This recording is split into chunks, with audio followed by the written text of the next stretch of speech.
Monster presents Heard on Thursdays, the iconic radio talk show that made Philippine FM radio talk. Winner of multiple KBP Golden Dove Awards. HOT. Heard on Thursdays. Your host, Rhea Rams.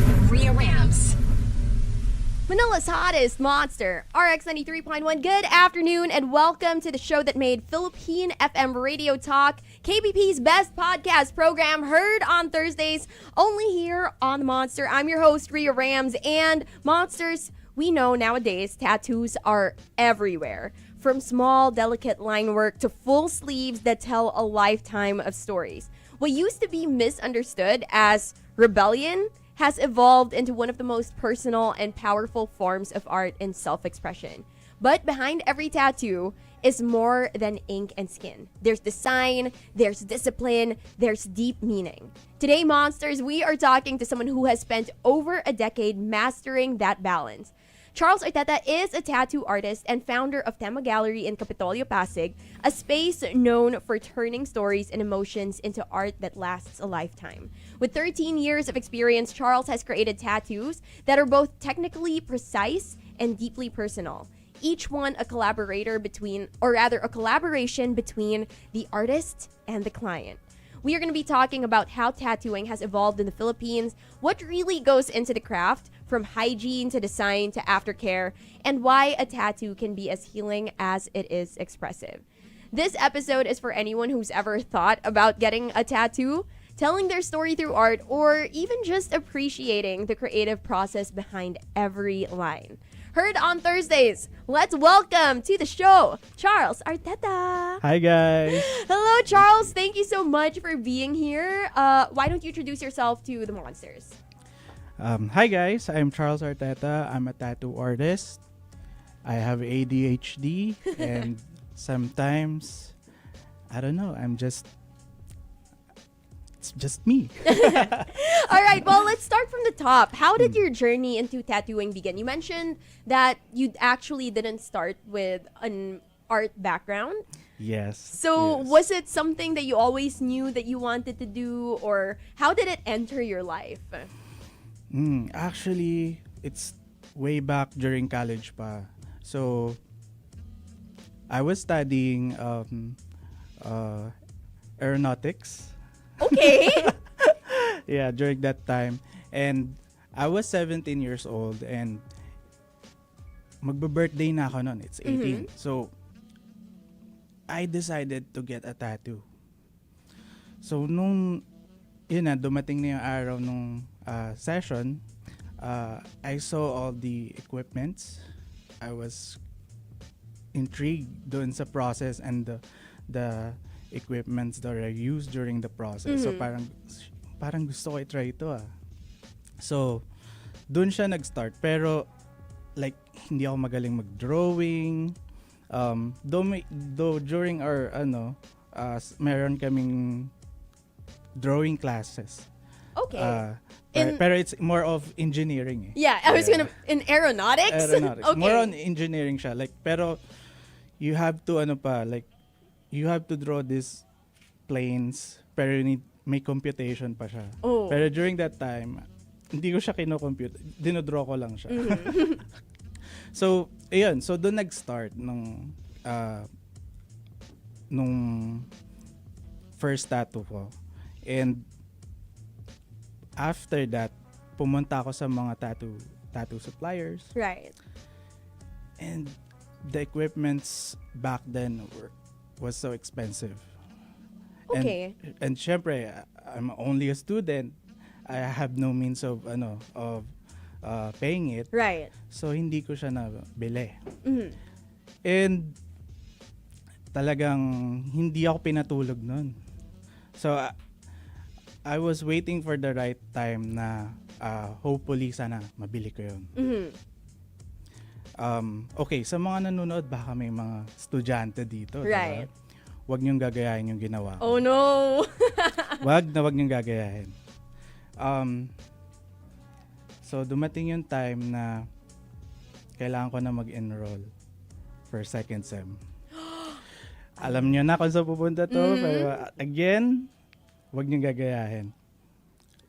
Sobrang sobrang timing na yung amount ng tuition fee ko is sobrang sakto Oh no. doon sa amount ng tattoo kit na kailangan kong bilhin. Hindi ako nagdalawang isip. I bought the machine using my tuition fee. You must have gotten into so much trouble. I did. Pero nung time na yun parang wala pa. Sobrang excited pa ako. Pero nung yung machine parang nauwi ko na siya sa bahay, doon lang nag-sink in lahat eh. Parang, oh. Parang, oh no, it's I my did that. tuition fee. Yeah. Yeah. And actually doon din parang nag-decide ako to stop na Okay. studying kasi nga parang I told my grandmother kasi I was raised by my grandmother. Okay. I told her to parang sabi ko this is not for me talaga. I know. Kahit nung grade school, high school, I was really bad at academics. Parang eto yung I think na parang ano rin ako. I know na mag-excel ako.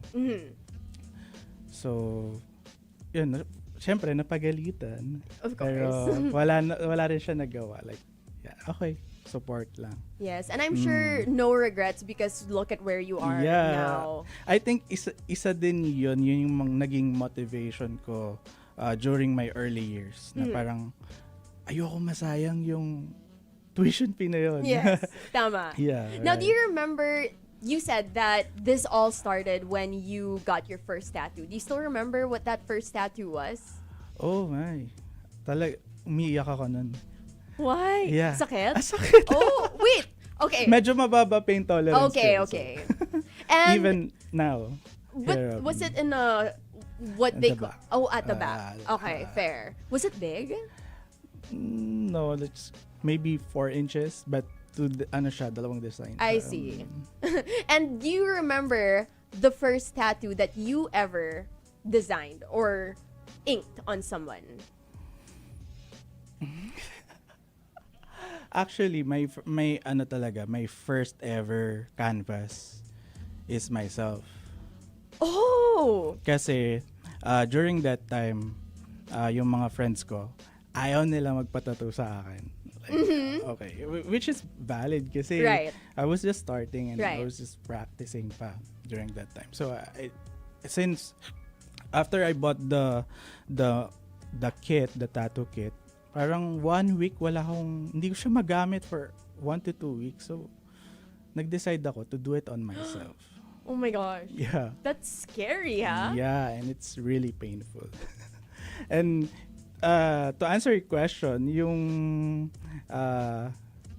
first design na ginawa ko is like a marijuana leaf. Yeah. And that's what you tattooed on yourself. Yeah. Is that something that's still there or did you cover it up already? Covered? It's covered. Yeah. Fair. Okay, now you have been tattooing for 13 years now. What has kept you going for 13 years? Like, what is it about this craft that still excites you or challenges you after all this time? Yeah, I think in my 13 years of experience, nag-iba na yung mga like yung motivations ko eh. Like maybe around 3 to 5 years parang gusto ko lang magtattoo. Like, I just want to earn money from it, ganun lang. And then in the middle parang mas naging intentional na ako. Kasi meron akong experience before na there's a girl na nag-asya sa akin na gusto niya magpatattoo. And the reason behind it is gusto niyang ipa-cover yung scars niya. Okay. Kasi every time na makikita niya yun, nare-remind siya dun sa mga bad experiences from the past. So sabi ko, okay, sige, gawin natin yan. And ito yung rate ko. It turned out na hindi niya kaya. Pero naisip ko nung time na yun, teka, paano ko siya matutulungan? Right. So, nag-reach out ulit ako sa kanya. Sabi ko, I'll do it for free. Okay. And then, yun na, dumating yung araw ng appointment namin. Gusto niya ng floral. Actually, dito rin nag-originate yung style ko before sa florals. Right. So, dumating yung araw na yun. You know, during nung time na yun, I really hate doing floral designs. Kasi hindi ko siya kaya. Like, hindi ko kaya yung mga curved na lines. Kaya ko lang talaga yung mga straight lines. Kasi coming from, from the aeronautics, parang rulers lang gamit namin Like, straight lines lang talaga So, yung mga ganun, mga may flow, hirap na hirap ako dun. Right. Pero I took the challenge kasi I want to help the girl. Tapos, ang nakakatawa dito, during nung preparation ng tattoo namin, nasira yung printer ko. So, hindi ko mapiprint yung design niya. Oh my God. Okay. So, wala rin mga malalapit na printing shop around my area before. So, nangyari, I have no choice pero frinihan ko directly on her skin. On her skin. Yeah. Okay. Wow. For like First your time. first time. First time. Right. And she was okay with it. She was like, okay, I'll just trust you. Okay. Yeah. And like, dun ko rin na realize na, kaya ko pala. Kaya, yeah. Yeah. So, nagawa namin yung tattoo, na-cover naman namin ng maayos yung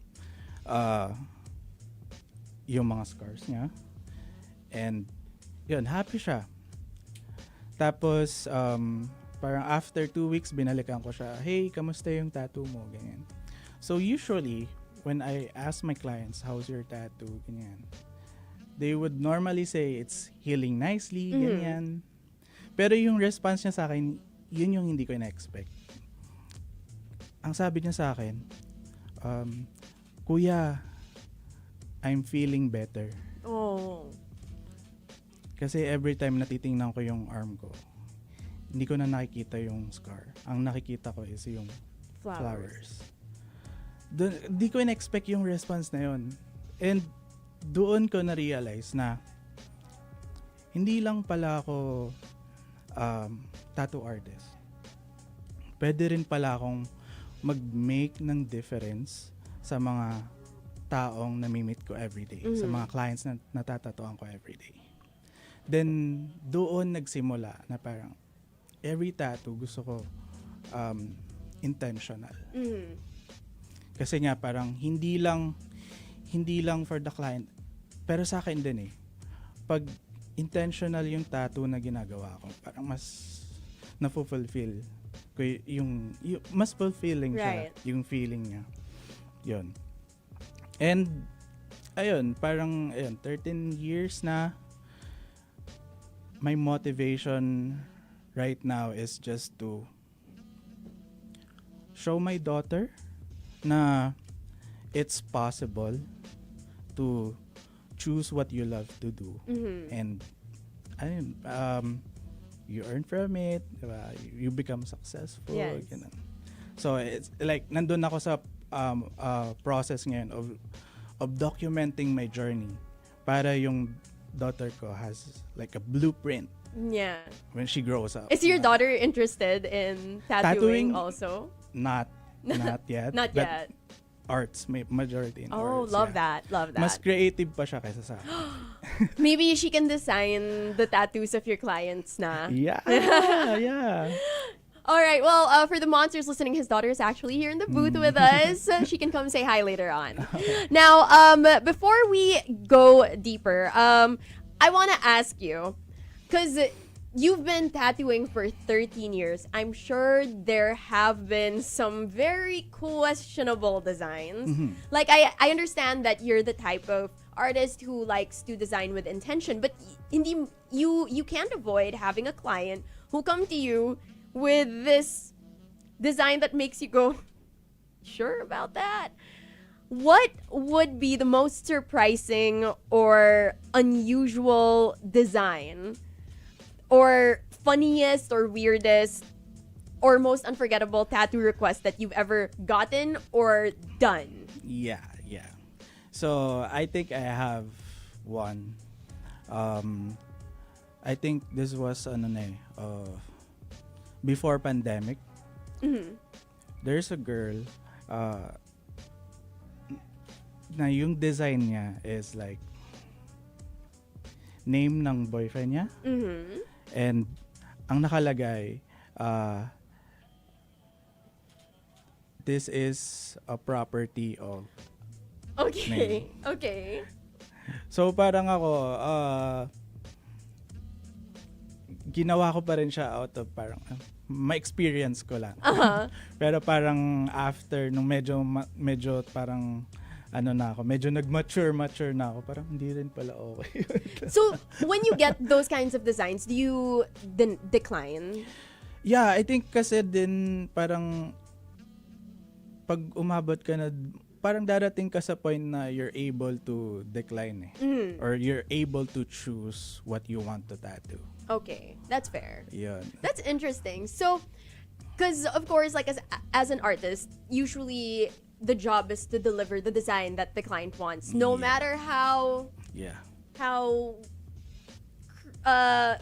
different, unique, weird, questionable it might be. I personally am terrified of people who get their lovers' names tattooed because lalo na if you're not married yet, what are you doing?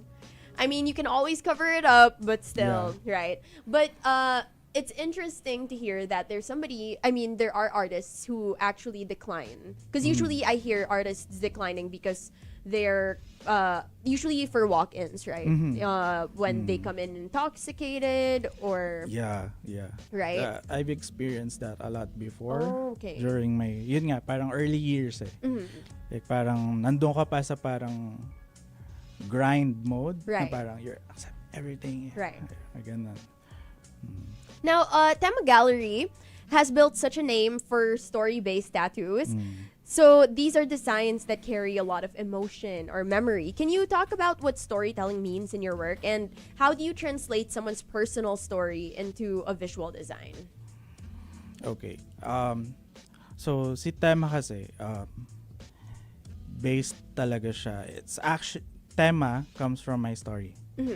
Because before I was in a place na parang hindi ko talaga na-express yung true self ko. So I've been there for so many years.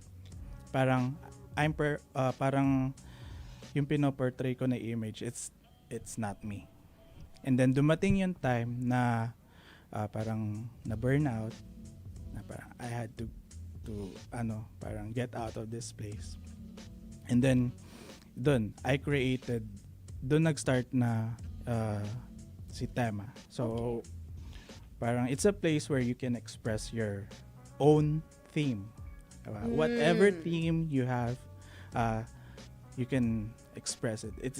This is your safe space to express it. Like kung ano man yung story mo, like ganun. And mas nagpo-focus kasi talaga ako doon sa story behind it. Kasi yung design, for me kasi yung design, it's temporary. And especially sa katawan natin, nagfe-fade siya over time. Pero kapag yung meaning behind it, mas binavalue mo yung meaning behind the design. Kahit mabura yung tattoo mo, kahit pumangat siya, you still value it kasi yung mas angat yung meaning behind it kaysa dun lang sa kumbaga parang temporary siya pero yung meaning behind it, it's forever. Right. Forever mo siyang dadalhin. Yes. Now, we are going to be talking more about the art of tattooing monsters, but right now you are listening to Heard on Thursdays. I'm your host, Ria Rams, and we are talking about tattooing as both art and craft with Charles Arteta of Tema Gallery. We'll be back in just a little bit, only here on Manila's hottest Monster RX 93.1.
The Monster presents Heard on Thursdays, the iconic radio talk show that made Philippine FM radio talk. Winner of multiple KBP Golden Dove Awards. HOT. Heard on Thursdays. Your host, Rhea Rams.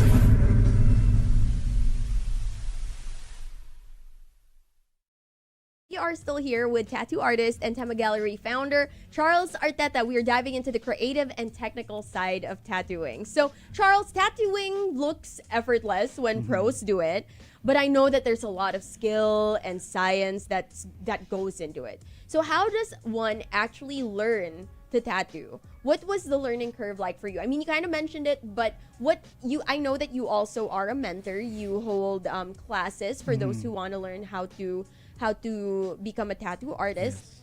What's the process like? The process of learning how to tattoo kasi it's hindi talaga siya ganun kadali because it's trial and error. Because every skin is different and you learn it through muscle memory. So you're like when you're just starting, you really have to do it a lot of times, like spend your 10,000 hours ganun. Kasi it's more of familiarizing the process, yung different types of skin. So hindi mo kasi siya matututunan in just one or kahit sa mga 10 people, like it's more than pa. Right. And then you won't get it right in the first time. So, ang nangyayari, it's like, okay, you fail, and you try to assess kung saan ka nagkamali dito, and then you try it again sa ibang tao na. Right. So, ganun siya. So, ganun siya. But, sobrang laki ng factor kapag may mentor ka, or yun, may nagtuturo sa'yo. Kasi, nakikita mo directly kung paano nag-work yung master. Kumbaga nakikita mo, nawi-witness mo. I think napaka-importante na process ngayon yun.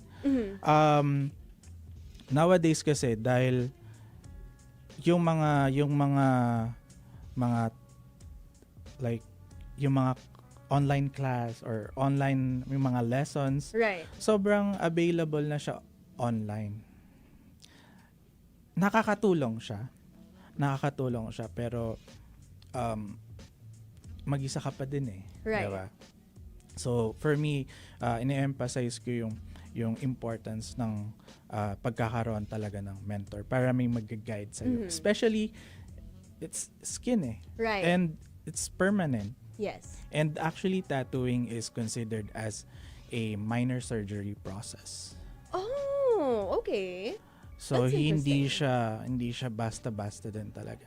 Now, if it's considered like a minor surgery, so to speak, do tattoo artists need to be licensed? Alam mo, Ria, that's a big issue here sa Philippines. Okay. Because until now, we are not yet supported by the government. Actually, hindi pa talaga kami as parang considered as an industry. Okay. No? So, walang ano. But the tattoo community naman,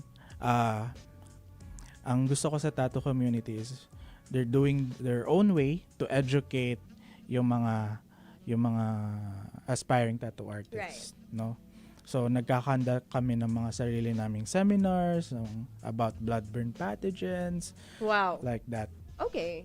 With the help then also the DOH can. Right. Okay, Yeah. that's great. Pero yung like having a certification or license, hopefully in the Hopefully, future. yeah. Yeah. Yeah. Kasi sa ibang bansa existing na siya. Meron na. Okay. So I feel like that's really important also because it'll help regulate, Yeah. right? Yeah. It'll make sure that, because of course, it's unavoidable that there will be artists who aren't following proper safety protocols, Yes. being safe about hygiene. And I think that especially in such a growing industry. I mean, Yeah. so many people are getting tattoos. It's Yeah. much more accepted now Yeah. than it was before. This is something that needs to be regulated also because not everybody is responsible with it. Now, I'm curious still about the process. You did mention it's trial and error. You may make a mistake here in this one person and then you try to apply what you learned in the next person. Yeah. But do you have to tattoo straight on human skin or do you practice on synthetic skin, pig skin? What's the difference and how does that process go? Nowadays we do have synthetic skin. So we practice there. Yun. Pero it's different pa rin talaga sa sa real skin. Pero laking help nun laking help ng synthetic skin. So mostly yung mga students ko doon din sila nagpa-practice bago talaga sa real skin. Pero Yeah, go ahead. pero pag nag-dive in ka na talaga sa real skin, doon mo lang ma-realize na ito pala dapat. This is the right pressure. Ganon. So, yeah. Okay, interesting. Now, there's also a very technical side that most people don't see, right? Like from machine settings to the ink chemistry. What are the key things that beginners underestimate about tattooing as a craft? That's a nice question, I think siguro yung time. Especially yung mga bata talaga ngayon na mga magta-try mag-practice ng tattooing. They think na parang kaya siyang makuha in a short time. Pero possible, maybe. Pero hindi siya basta-basta. You really have to invest a lot of patience while practicing it. Right. Okay. So, I mean, I think it really is important, the time, because with time comes the experience. Yes, Yeah. yes, correct. Now, let's talk about hygiene, because this is, of course, a permanent art form that involves skin. Yeah. So what are safety practices or standards that you always make sure to follow in your studio? Okay, so it's very important na yung studio mo talaga is malinis. Everything is sanitized, your tattoo station, your needles are new. So kapag like for anyone here na listening na first time pala mag-tattoo, you have to make sure that your artist is yung station nila malinis, they're using new equipments and disposable materials kasi especially the needles, hindi namin inuulit yan. Yeah. Yeah, so after one use, we throw it. So, hindi na namin inuulit yon. So, napaka-importante nun kasi may mga sakit na nakukuha. Right. Yeah, like HIV, HBV, yun. To prevent that, kailangan knowledgeable si artist sa mga safety practices. Yan, especially sa bloodborne pathogens. Okay. So, one thing I think that is important for clients is make sure that the artist shows you the correct. the Yeah. pack needle. The pack, yeah. Diba? Like Kasi it's may unopened. Unopened and may expiration date. Needles? Yeah, meron siya. Oh. Tsaka ano kasi, pagka, like yung seal ng needle, kapag, like for example, pag sobrang tagal na niya, rumurupok siya. So, nagkakaroon ng mga small open space doon. So, pag nangyayari yun, mag-start ng mag-rust yung needle. Oh my gosh. So, you have to make sure na talagang sealed talaga siya bago siya, and yun, hindi pa expired yung needle. Okay, interesting. So those are some things that both artist and client should be very well aware of. Now, storytelling through tattoos is something that's very important to you. Like you mentioned earlier, you create tattoos that tell the stories of people's experiences and emotions, and you do this through ink. So can you walk us through your process from the consultation until the final session? Yeah. So, during the consultation talaga, I always ask, ano yung motivation mo behind the design? Like, what's the story behind it?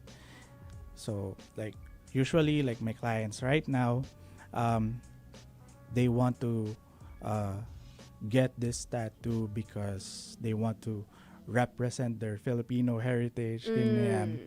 Kasi kung titingnan mo, like, yung mga tattoo designs kasi hindi na siya parang like talagang sobrang original. Like usually a mix of ideas, ganyan, para magmukha siyang original. Pero meron namang ibang style ng tattoo designs na medyo repetitive, like yung mga tribal, traditional. Right. Pero kasi yung story mo, yung personal story mo yung yung nagbibigay ng uniqueness doon sa design. So, yun yung mga usually na tinatanong ko, like ano yung mga like experiences mo, or are you celebrating something? Do you want to remember someone? Diba? So, doon nag-uumpisa yun. And then, once na sinabi na nila sa akin, okay, ito yung pwedeng design dyan, or most of the time, it's a collaboration between the client and the artist. Okay, may mga gusto ka bang i-incorporate na symbols into your design? And then, ako din, magbibigay din ako. And ano yung pwede nating mag-come up together. Right. Ganon. So, ganon ako. Like, sa akin, yung design aspect is, yes, it's very important. Pero for me, it's the meaning behind it. Yeah. Okay. No, that's super interesting to me because there are people who get tattoos just because of the design, right? Yeah. Yeah. And actually, that's not wrong. Like for me, ano lang yun eh. Different taste. Right. Like for me, like they're different market. Yeah, so I see it like as that. Especially right now, yung mga Gen Zs na nagpapatattoo. Ayaw na, it doesn't matter kung walang meaning. You just want the symbol or just want the design. The design is just beautiful. Right. Yeah. And that's okay too. Yeah.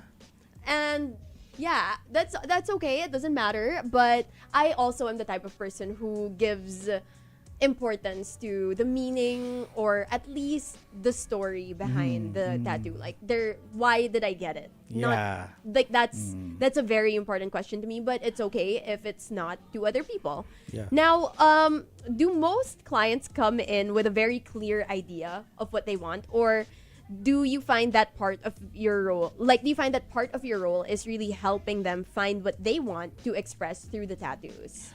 Not all the time na clear yung idea nila. So, minsan pag may binigay silang idea sa akin, tapos ako hirap din ako intindihin, nag-follow up questions ako. Like, ano ba yung parang goal mo after this? Like, after you get this tattoo, ano yung parang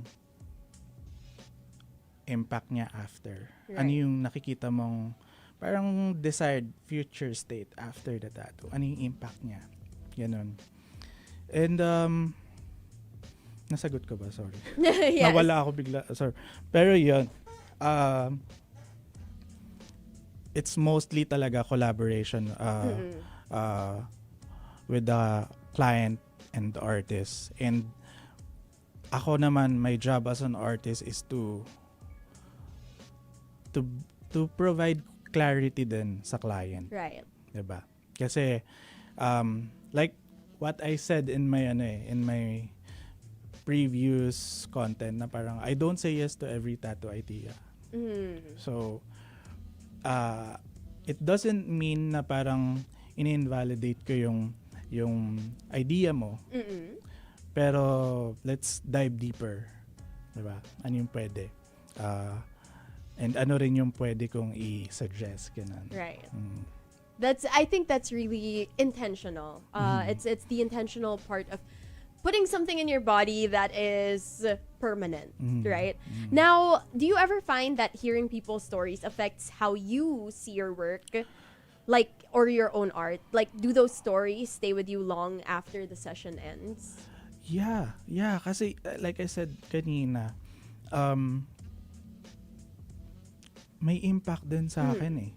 Na parang, wow, this person chose me to do their tattoos. Na parang, I feel din na part ako ng journey nila.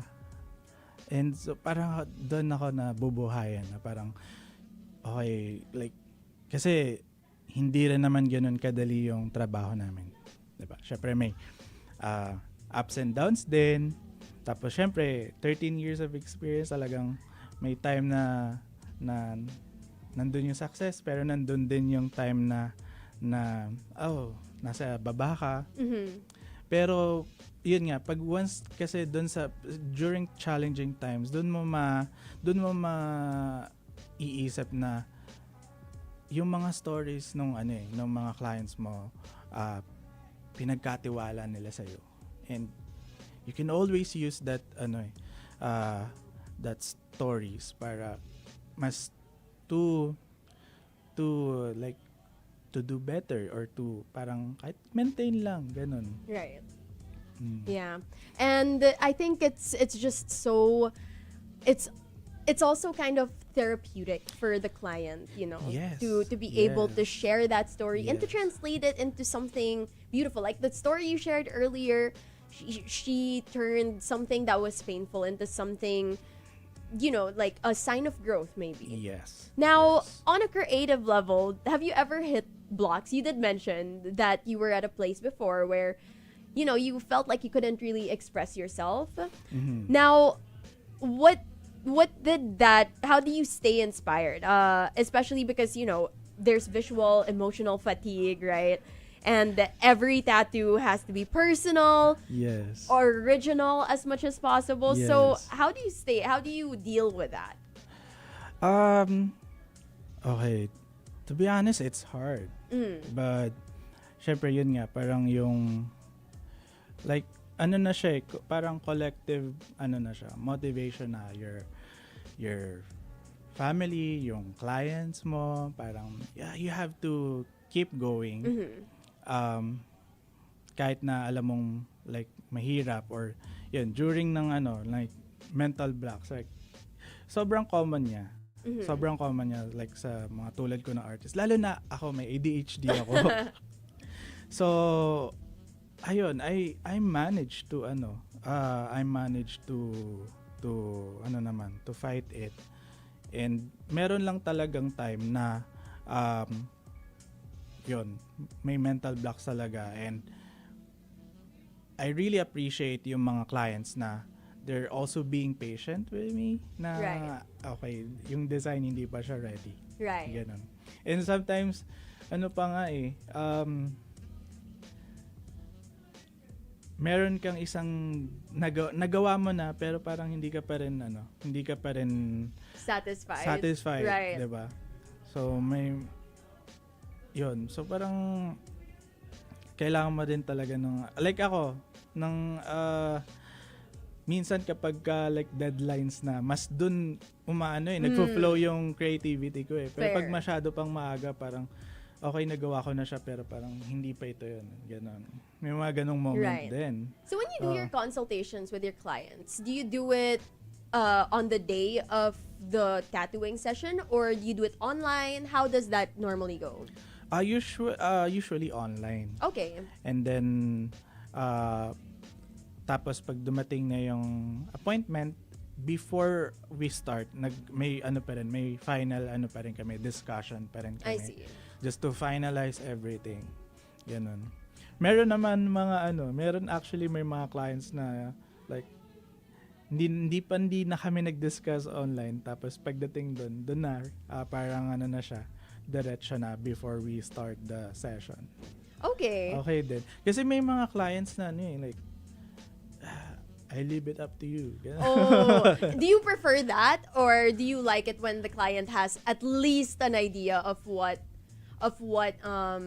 they want? Kasi part na rin talaga ng process ko to ask yung parang at least give a brief description. Right.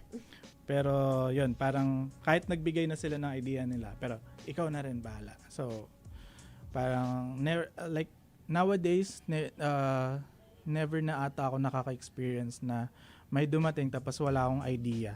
Okay. Sa gusto niya mangyari. Okay. Yeah, I feel like that's so important. Like, I don't think I could... Yeah. Well, I don't know. There are people who are very spontaneous like that.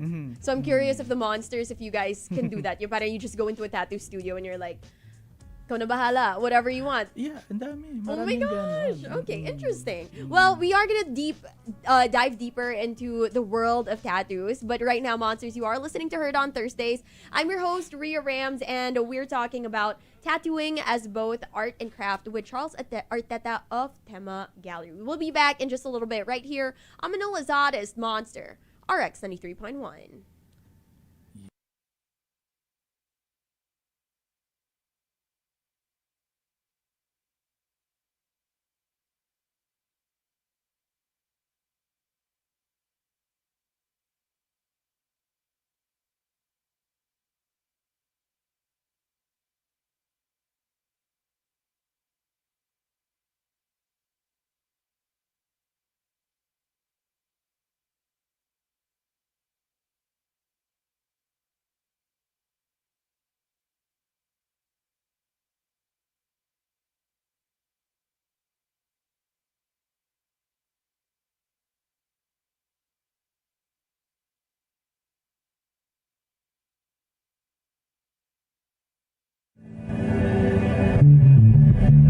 The Monster presents Heard on Thursdays, the iconic radio talk show that made Philippine FM radio talk. Winner of multiple KBP Golden Dove Awards. HOT. Heard on Thursdays.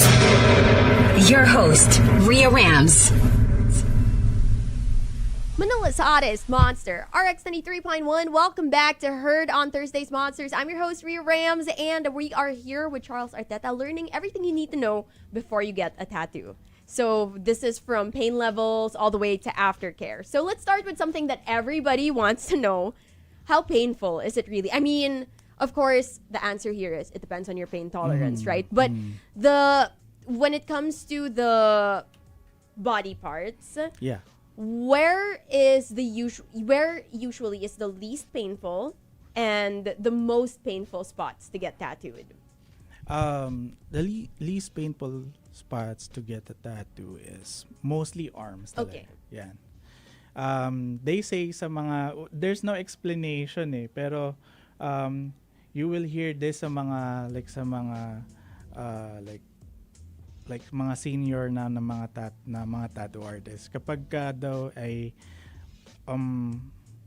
kapag exposed daw sa araw yung body part, yun yung mas less painful. Pero yung mga like nako-cover ng sunlight is like here, yan, yun yung usual na mga masasakit. Pero yun, arms talaga yung less painful. So like if you're a first timer, yun talaga yung nire-recommend ko to get mo na sa mga sa arm talaga. And then where would be the most painful? Usually sa mga bony parts and yan sa rib, ayan. Yun mostly, pero kasi may mga ibang tao talaga na matataas yung pain tolerance nila. Kahit sa mga painful spots, kayang-kaya nila, especially women.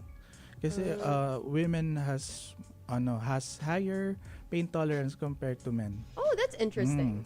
I remember a lot of people, or I saw a lot of people online saying that the spine was quite a painful spot.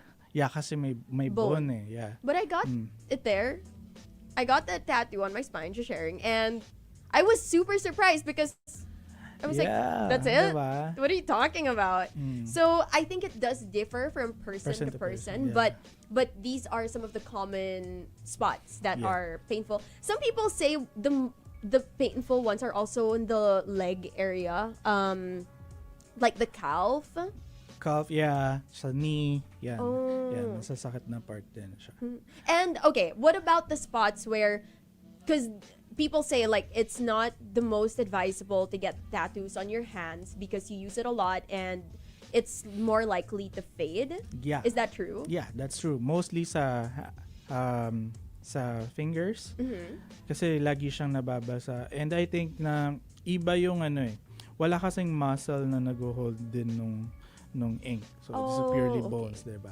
So like I always tell my clients na ito yung mga possibilities, but I'm not discouraging you. If you really wanna do it, let's do it.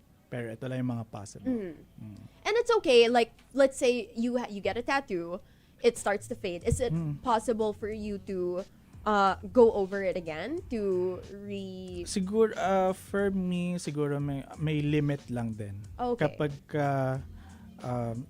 the more kasi na you retouch it, mas kumakapal siya in the future. Pero it differs pa rin, lalo na sa design. Kung yung design mo is fine line, maybe it's okay. Pag nag-fade siya, we can retouch it. Okay. Pero I think there's a limit to that. Okay. Now, beyond the pain, what should someone know before getting a tattoo? Like, is there a checklist of things that you wish first-timers would think about? I think number one talaga is choosing the right artist. Kasi there are some clients na they choose the artist because it's fit within their budget. Pero hindi nila nakikita yung yung process. Paano ba yung process ng isang artist na to? I think napaka-importante na we research kung paano yung process niya, malinis ba yung environment niya. So I think isa yon. And syempre pangalawa is talagang isipin mo mabuti yung design mo. Napaka-importante nun. Lalo lang pag first timer. And what else? Yun. Another one is yung preparation mo during or before tattoo session. So, kailangan kompleto yung tulog mo. You're hydrated. Okay. Nakakain ka na. Para during your session, mas madali yung process. Kasi kapag let's say puyat ka, pag puyat ka, dehydrated yung skin mo, So, mas painful yun. Mas painful yun. Oh, no. Yan. Okay. So, like, kunwari, kapag uminom ka ng alcohol before your session, mas madugo naman siya. Kasi alcohol or blood thinners, yan. Right. Now, Yeah. I know that there are studios, right, that are okay with accepting clients who have Yeah. drank, Yeah. but there are also people who don't. Yeah. Isa ko dun. Is it dangerous, or it's just a messier process? Messier process. see. Mm. And also, you don't know like how sober they are. Yeah. If this is like something they actually want. Yeah. So I think it's like best to avoid. As an artist, Yeah. I understand that. Now, aftercare is also such a big part of tattooing. So what are the biggest do's and don'ts after you get ink? Number 1 is avoid swimming, pool or beach for at least 2 to 3 weeks. Okay. No, especially if it's a large scale piece, kailangan talaga strictly no beach, no pool for at least 3 weeks. Direct exposure to sunlight is also bawal for at least 2 weeks. Why? Kasi mas nai-irritate yung kasi yung tattoo natin, it's basically a wound. Right. So kapag ka naarawan siya, nai-irritate siya lalo. So and syempre sweating din. So mas tumatagal yung healing ng tattoo kapag yun pinapaarawan natin siya. Meron din mga client na hindi nila makontrol yun. Like for example, may mga clients ako na like fitness coach or fitness influencers. Right. So what happens then? Like what's the best like do you really have to avoid working out, for example, or is there a way to kind of work around it? For me talaga for at least a week try to be strict na hindi ka muna talaga mag-workout or excessive sweating. Ganun. Then like maybe on the second week try to like parang progression lang yung yung workout mo. Let's say nagpatattoo ka sa arms, siguro pwede ka muna mag-running lang. Yeah, like ganun. lower body. Lower body muna. Yeah. Ganun. Okay. And then are there any other aftercare, like more uncommon aftercare practices that people should know about? But there's an ointment also. Yeah. So actually hindi rin lahat ng artist recommend the same process, the same aftercare process. Pero ako naman personally gusto ko talaga may ointment. Just to speed up the process, I see. 'di ba? Pero kasi may mga artists like na they recommend na dry healing lang. Okay. That's okay also. I see. Now, is it true that colored ink fades faster than black ink? No. Oh. No, I think nagva-vary siya sa skin complexion mo, and syempre yung execution ng tattoo. So kahit na black yan, kapag hindi okay yung pagkaka-execute, mag-fade yan. Okay. And I think one of the concerns that people have when they try to get tattoos, right, is, when I get older, when my skin starts to sag, it's gonna be uglier, or it's not gonna look good anymore. So what are some things that people do to keep their tattoos looking good for years? I think yun, once na it's very crucial yung 2 to 3 weeks na na aftercare process. Pero when you get older kasi parang for me I don't care. Na parang okay kung mag-sag man yan or mag-fade man yan. Parang like maririnig mo rin siya to to some other people na maraming tattoo na parang they don't even care kapag like pumangat na siya like when you're 50s or 60s. Ganun. Now, what are the safety myths? Like, is it true yung about not being able to donate blood or tattoos affecting medical scans? Can you clear up some of those common misconceptions? Number one, yung sa blood donation, you can actually donate blood. Like, here in the Philippines, you can donate blood after a year. After a year. Yeah. In some states in the US, they allow you after 3 months, after 6 months. Okay. So, I think ang common misconception dun is yung ink nag-mimic sa blood natin, which is not true. Yung like yung sa medical kasi ang tinitingnan nila doon is the needle for tetanus. It's not the ink itself. Yan. That's so interesting. Now, what about for those who might regret their tattoos later on? How realistic is removal? Does it fully disappear? Does it just lighten? I think it lightens lang pero kailangan siya ng multiple sessions talaga. I'm not actually hindi ako updated ngayon kung meron ng bagong technology ng laser na mas kaya na siya on like maybe 1 session lang or 2 sessions lang. Pero usually talaga it's it takes multiple sessions, like 7 to 10 sessions bago siya completely mabura. I see. Yeah. So it is possible to completely remove it. Yeah, but it's more expensive. Right.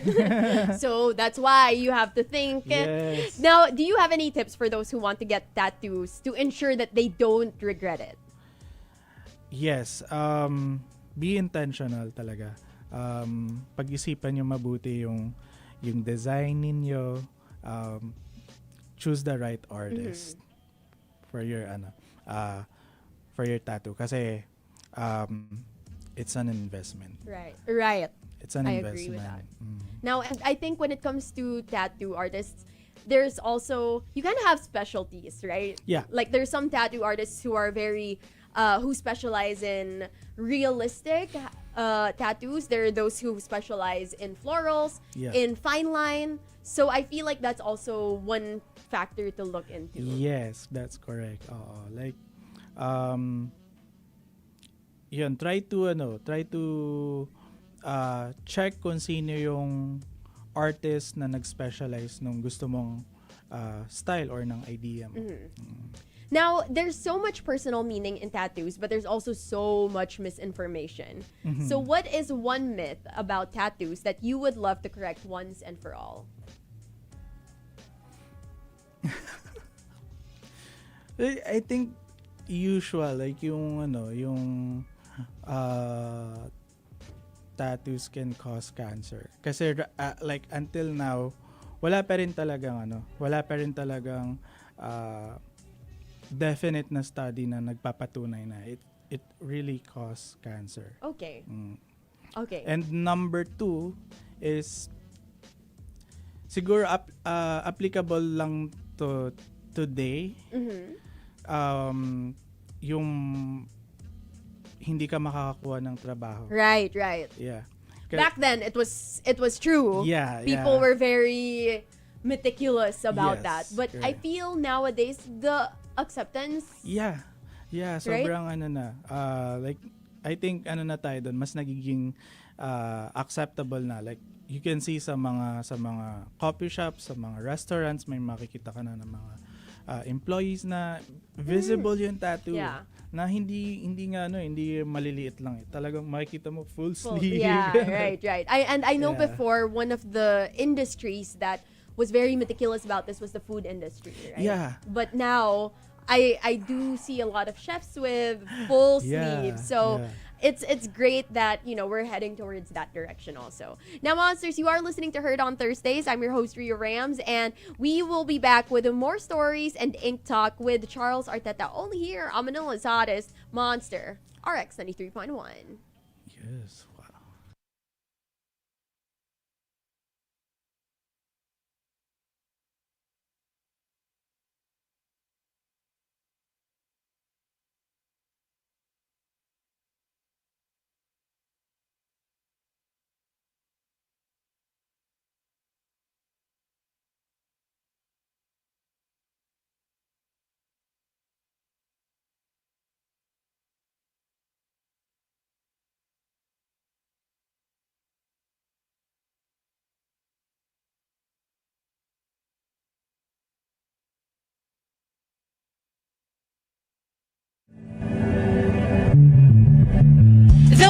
presents Heard on Thursdays, the iconic radio talk show that made Philippine FM radio talk. Winner of multiple KBP Golden Dove Awards. HOT. Heard on Thursdays. Your host, Rhea Rams.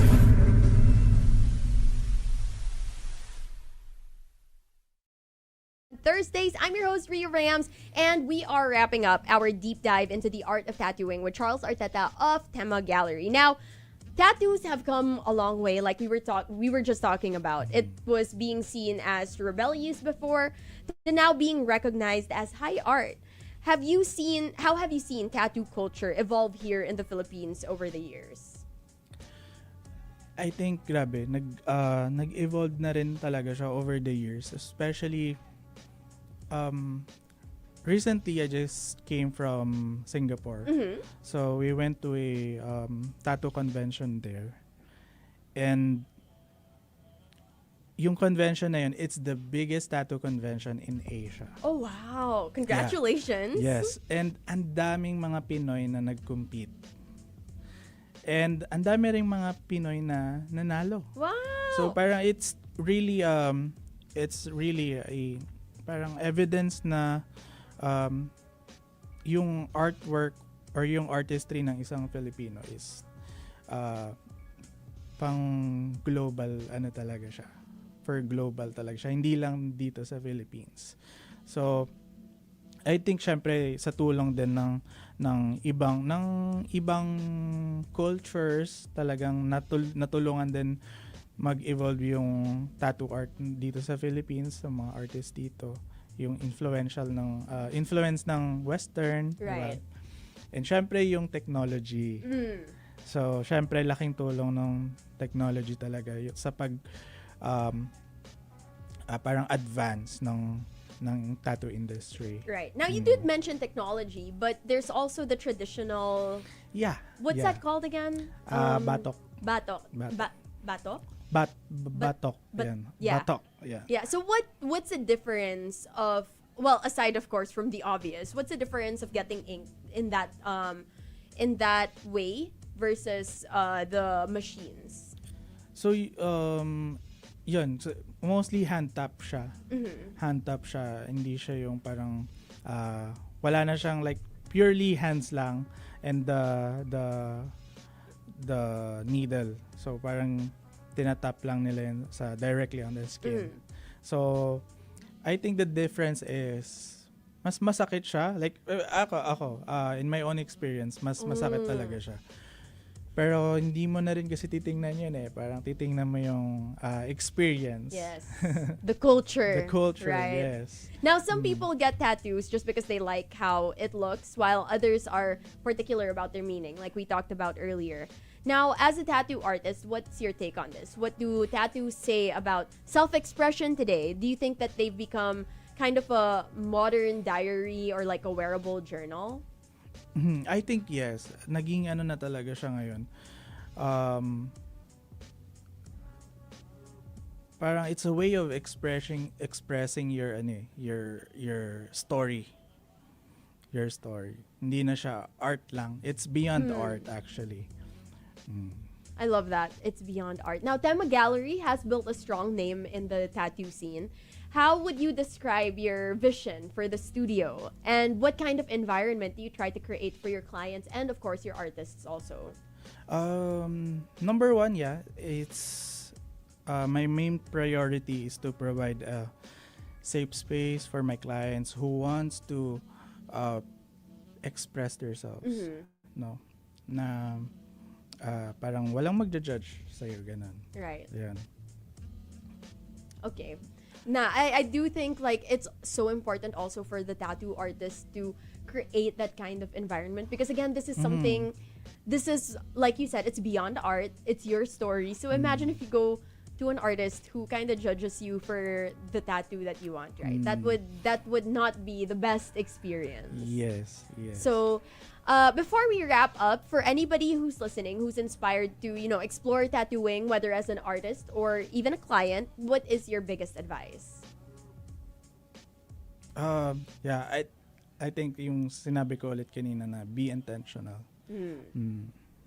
I feel like that really, for me, because again, like, no judgment for people who get tattoos just for the design, but I really do find the intention such a big part of it. So I do think that's something to consider, you know, when you're getting a tattoo. Now, of course, where can people follow you, book an appointment, or check out more of your work?